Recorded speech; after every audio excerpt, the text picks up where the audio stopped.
আলহামদুলিল্লাহ, আমি এখন আছি আমার গ্রামের মাথাভাঙ্গা নদীর তীরে।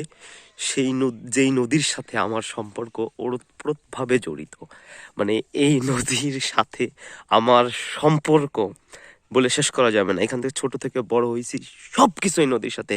আমি দুঃখ পেলেই নদীর কাছে আসি, আনন্দেই নদীর কাছে আসি, ভালো না লাগলে নদীর কাছে আসলি।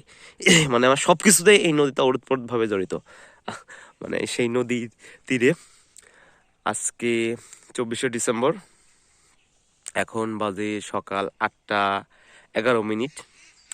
সো কুয়াশায় চারিদিক ঢেকে গেছে, দূরে দেখা যাচ্ছে না, মানে একবারে কুয়াশায় সম্পূর্ণ সাদা হয়ে গেছে।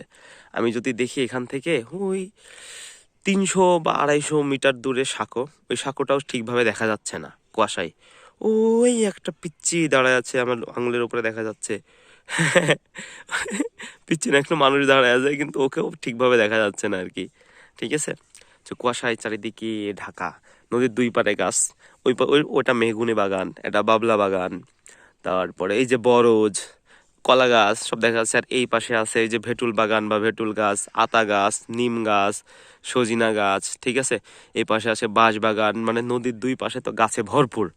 ঠিক আছে, আর এই যে আমি মাটির উপরে দাঁড়ায় আছি। মানে নদীর তীর যেটাকে আমরা বলি, বর্ষাকালে কিন্তু এখানে পানিতে টইটম্বুর থাকে, একদম পরিপূর্ণ থাকে। সো পানি চলে যাওয়ার পরে এই যে তীর জমে, এখানে বিভিন্ন আগাছা তৈরি হয়ে যাবে, যেহেতু বর্ষা চলে গেছে, আবার আগের বর্ষা পর্যন্ত। আর এই যে নদী, মানে নদীর সৌন্দর্য, অসংখ্য জাল পাতা। আমি যদি একটু মানে রিল্যাক্স মোডে দেখি, যে কুয়াশা বা ভাব বা বাষ্প যাই বলি, সেগুলা কিন্তু উড়ে চলে যাচ্ছে এভাবে মেঘের মতো করে আস্তে আস্তে উড়ে চলে যাচ্ছে।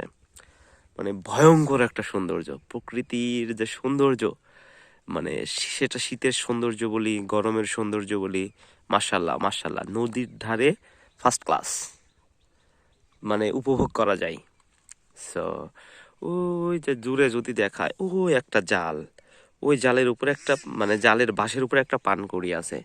একটু জুম করে যদি দেখাতে চাই, মানে মানুষের কি জীবন। আমি কিছুক্ষণ আগে হচ্ছে একটু বাইরে গেছিলাম, বাইরে একটা দোকানে কাজ করতে। সো ওই দোকানের পানি দিয়ে আমি হাত পরিষ্কার করতেছি বা হাত ধুইতেছি, আমার হাত টাটাই যাইতেছে। আর ওই পানকৌড়িটা, মানে অনেক জুম আউট করে জুম ইন করে দেখাইছি তো স্পষ্ট দেখা যাচ্ছে না।